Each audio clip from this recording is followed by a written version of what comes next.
Praise the Lord, it's Lord who's back with another Lord video, and this time it's Final Fantasy X Blitzball Tower, and we're doing floor 440.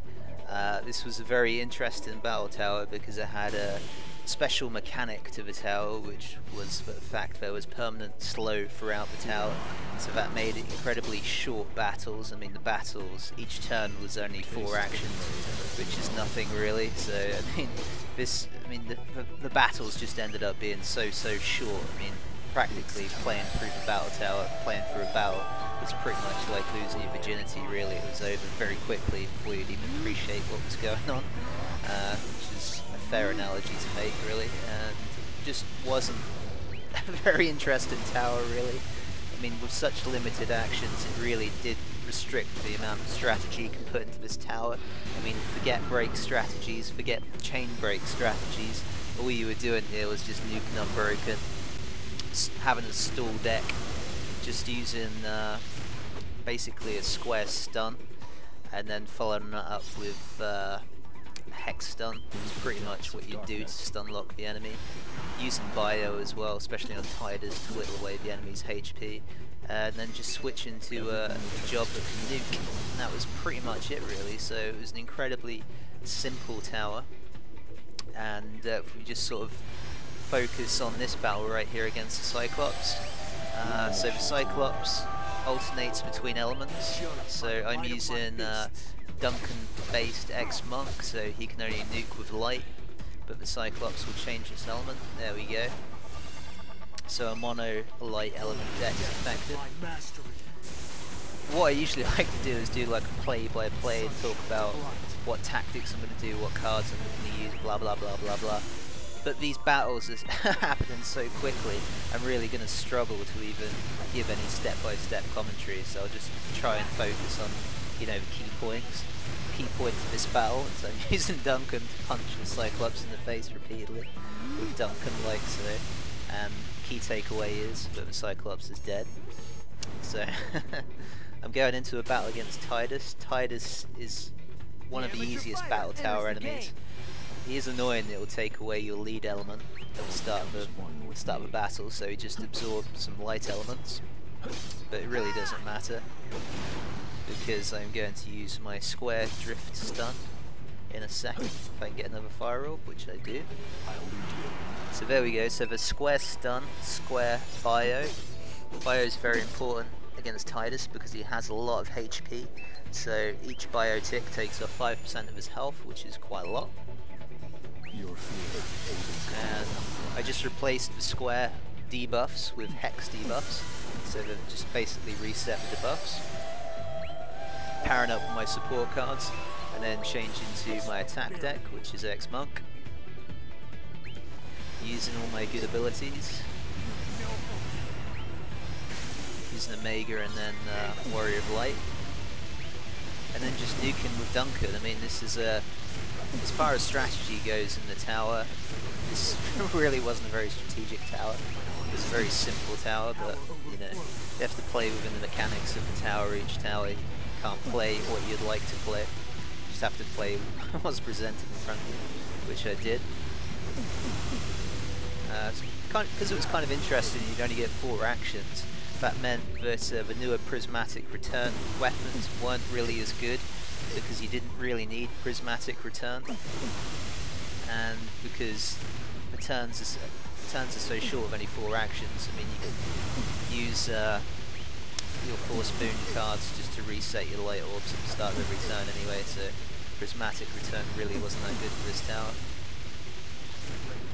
There we go, Tidus is dead. Incredibly short battle for a high level battle in a tower. I mean, this is floor 440, that's taken about 4 minutes. In a normal battle tower, you're probably looking about 10 minutes for a very high level fight. So incredibly short battle. What more can I say? So if we just have a quick look through the rankings, so usually I compete against players, but it looks like number 2 I've taken an entire country of Indonesia, which was interesting, so well done Indonesia. Number 3, KDUY, he did very well considering he didn't have the Warrior of Light card, so very well played. And yeah, I'll just have a quick scroll through. top 9, then back again. This is what we're all playing for, a boost and egg, and a skill card. So fantastic rewards in this tower. Makes it all worthwhile getting to first place. So finishing up this video, so that's floor 440 done, and we're going to move on to floor 441. There we go, nice gunshot to signal floor 441, which was another Titus massacre. So floor 40 was a pretty simple fight. Floor 441, I mean, you've got the demon wall coming up on the first node, which really wasn't a problem with X-Monk, because X-Monk has really good exploit weakness. So using Duncan against demon wall was like going for a knife through butter, really. I mean, it was very, very simple. Extremely simple. Was a slight element of strategy for this node. Now after I used Duncan to whittle away the demon wall's health, I wanted to switch back to my Sephiroth and finish up with an ultimate.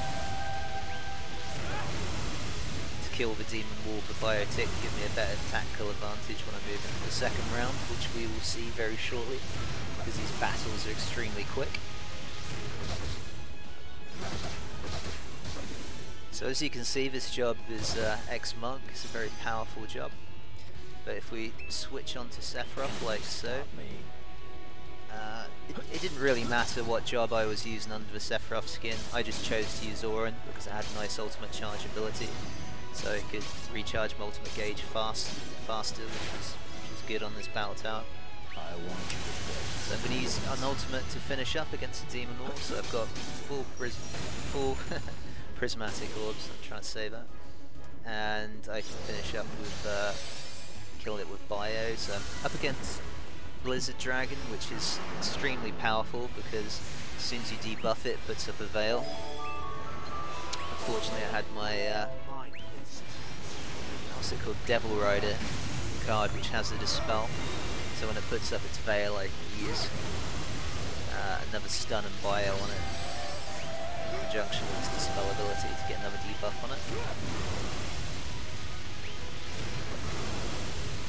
And then switching to Duncan, just nuking Unbroken.